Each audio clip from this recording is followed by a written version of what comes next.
علیکم حضور، میرا نام رتا اماد ہے اور میرے والد کا نام اماد الدین ظہور ہے اور میں لنڈن ماسک جماعت سے ہوں۔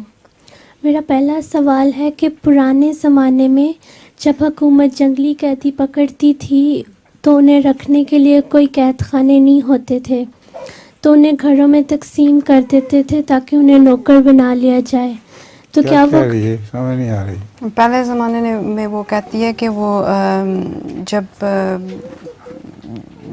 جنگ میں لوگوں کو پکڑ لیتے تھے تو جیل خانے نہیں ہوتے تھے، تو جیل خانے نہیں ہوتے تھے تو وہ تقسیم کر دیتے تھے لوگوں کے گھروں میں۔ ٹھیک ہے، پھر تو کیا وہ گھر والوں کے لیے خطرناک نہیں ہوتے تھے؟